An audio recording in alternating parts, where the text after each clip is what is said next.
Hello বন্ধুরা, কেমন আছো তোমরা? আশা করি খুবই ভালো আছো। আজকের আমি আবার একটা নতুন ভিডিও নিয়ে চলে আসছি। এতদিন আমি আসিনি, তার কারণ আমার গলাটা এতটাই ব্যথা ছিল, আমি কোনো কথা বলতে পারছিলাম না। এখনও সর্দি আছে, কিন্তু ঠিক আছে।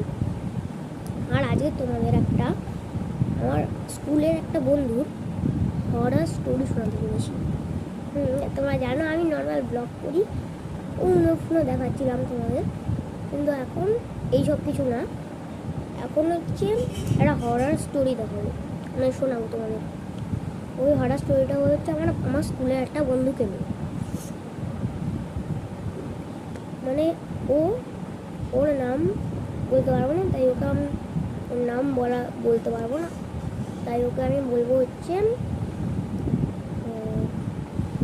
মানে যে কোনো নাম দিয়ে দেবো, রাজিত। ও হচ্ছে এখানে ক্যারেক্টার রাজিত। আর ওর বোনের নামটাই এমনিতেও আমি জানি না, তাই ওর বোন, ও আর ওর বোনকে নিয়ে এই কাহিনীটা ও আমাকে বলেছিল। আমি তোমাদের বলছি। ও ও ও বয়স হচ্ছে আমার মতন, 10 বছর।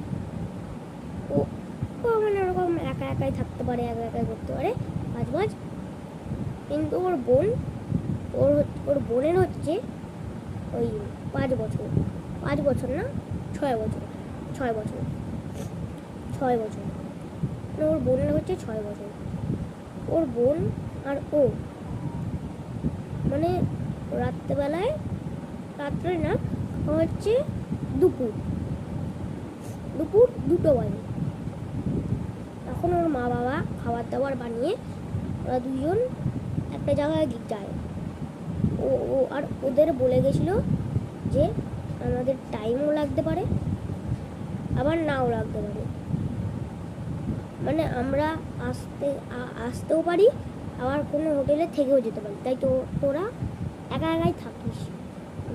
আর যদি কোনো খিদে পায়, দুপুরে খাবারটা আমি বানিয়ে গেছি, যদি রাত্রে কিছু খিদে পায় তাহলে অর্ডার করে নিস।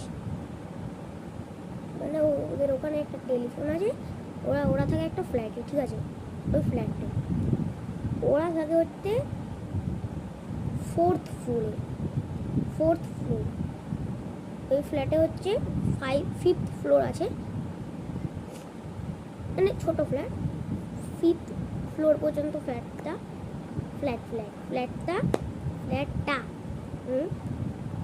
আর কি যেন বলেছিল, আর